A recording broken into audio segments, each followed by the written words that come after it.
রাধে রাধে বন্ধুরা, তোমরা সবাই কেমন আছো? ভালো আছো তো? নিশ্চয়ই খুব ভালো আছো। আমিও খুব খুব ভালো আছি। নতুন বন্ধু ও পুরনো বন্ধুদের আমার চ্যানেলে স্বাগত, শুভেচ্ছা ও অনেক অনেক ভালোবাসা। তো দেখো, আজকে ফার্স্টেই আমি রুটি করছি। তো ঘরের কাজ পরে করব, আগে রুটিটা করে নিচ্ছি। আসলে রাত হয়ে গেছে, 9টা বেজে গেছে। তো সেই জন্য আগে রুটিটা করে নিয়ে তারপর ঘরের কাজ, যে টুকটাক কাজ আছে সেগুলো করব।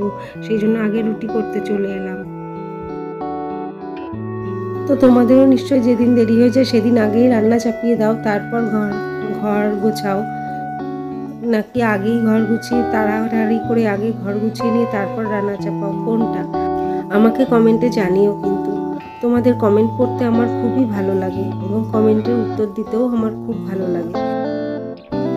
আজকে না সন্ধ্যাবেলা টিফিন করতে হয়নি, দুটো ডিম সিদ্ধ বসিয়ে দিয়েছিলাম আর একটু শসা কেটে দিয়েছিলাম। হাজব্যান্ডের জন্য ডিম সেদ্ধ নিয়ে দিয়ে এসেছি। তো আর মেয়ের জন্য না চিলি চিকেন কিনে এনেছি। তো মেয়ের জন্য আগে রুটি করে দিলাম, ও রুটি খেয়ে নিল 8টা সাড়ে 8টার সময়। আর তারপরে আবার আটা মেখে তারপর আবার হাজব্যান্ডের জন্য রুটি করছি। মা বলে একবারে আটা মেখে রাখতে, সন্ধেবেলায় কটা রুটি করতে, তারপরে আবার পরে রাতে আবার কটা রুটি করতে। কিন্তু আমার না ওরকম ভালো লাগে না, ওরকম মনে হয় একসাথে অনেকটা আটা মাখতে হচ্ছে। তো সেই জন্য প্রথমে 4-5টা আটার মেখে নিই, তারপরে আবার 5-6টা রুটির আটা মেখে নিয়ে তারপরে আবার রুটি করি। আমার কাছে এরকমটাই বেশি সোজা মনে হয়। আসলে আমি না একটু উল্টো টাইপের নাকি, তোমরা আমাকে বলো তো, কমেন্টে জানিও। তোমাদের ভালো লাগলেও জানিও, আর ভালো যদি না লাগে তাহলেও তোমরা আমাকে জানিও। আর পুরো ভিডিওটা দেখার পর তোমাদের যদি ভালো লেগে থাকে তাহলে অবশ্যই লাইক, কমেন্ট, শেয়ার ও সাবস্ক্রাইব করতে ভুলো না। তাহলে আমার ভিডিওটি পৌঁছে যাবে সবার আগে তোমার কাছে। তো রুটি হয়ে যাওয়ার পর আগে ভালো করে মুছে নিচ্ছি, না হলে চারিদিক আটার গুঁড়ো দেখলেই না কেমন লাগে। তো দেখো, রান্নাঘরের কাজ তো সব হয়ে গেছে, এবার চলে এসেছি ঘরে এই আলনাটা একটু গুছিয়ে নেব। আর এখন তো বর্ষা পড়েছে, বৃষ্টি হচ্ছে, ধুলোও উঠছে না, তো ফার্নিচারগুলোও আমার আর মুছতে হবে না। আসলে এখন না সন্ধেই হচ্ছে 7টার সময়, তারপর টিফিন দিয়ে আসা, তারপর বাড়িতে এসে আবার ঘর গোছানো কাজ, রাতের রান্না করা, তো অনেকটা দেরি হয়ে যাচ্ছে। সেই জন্য আর ফার্নিচারগুলো রোজ আমি মুছতে পারছি না। আর তাছাড়া বাজারে গেলে বাজার থেকে এসে মনে হয় যেন 10-15 মিনিট কি আধ ঘন্টা একটু বসে একটু ফোন দেখি বা গল্প করি মেয়ের সাথে, তাহলে ভালো লাগে। তো সেই জন্য আমি টাইমের সাথে পেরেই উঠছি না। আসলে 11টা নাগাদ খেলে তাহলে ঠিক হয়। আর আমাদের তো খাওয়া দাওয়া তাড়াতাড়ি হয়ে যায়, দুপুরবেলাতেও 2টো বাজলেই খাওয়া দাওয়া হয়ে যায়। আর রাতের বেলা 10টা সাড়ে 10টায় খাওয়া দাওয়া হয়ে যায়। তো সেই জন্য তাড়াতাড়ি করতে হয় সমস্ত কিছু, মানে রান্নাটা আগে সেরে নিতে হয়।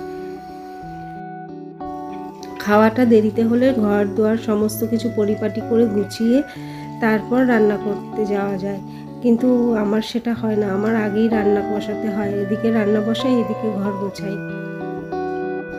তো বন্ধুরা, এবার ভগবান শ্রীকৃষ্ণের দু একটা কথায় আসি। ভগবান শ্রীকৃষ্ণ বলেছেন, যে ব্যক্তির মন তার বন্ধু এবং শত্রুদের মধ্যে সম্পূর্ণ ভেদাভেদহীন, কেবলমাত্র তিনিই পরম শান্তির অধিকারী। আসলে আমরা যে সাধু সন্ন্যাসীদের দেখি যে তাদের বসন গেরুয়া কালারের হয় বা সাদা, সেই সব সাধু সন্ন্যাসীদের মন হয় ঈশ্বরের মতোই। তারা ঈশ্বর চিন্তা করতে করতে নিজের মধ্যে যে ভগবান আছে সেই ভগবানকে তারা নিজেদের মধ্যে জাগিয়ে তোলেন এবং সেই পরম শান্তির অধিকারী ঈশ্বরের সাথে তারা কানেক্ট হয়ে যান। তাই তাদের কাছেই বন্ধু এবং শত্রুদের মধ্যে কোনো ভেদাভেদ থাকে না, আর তারাই পরম শান্তির অধিকারী হন।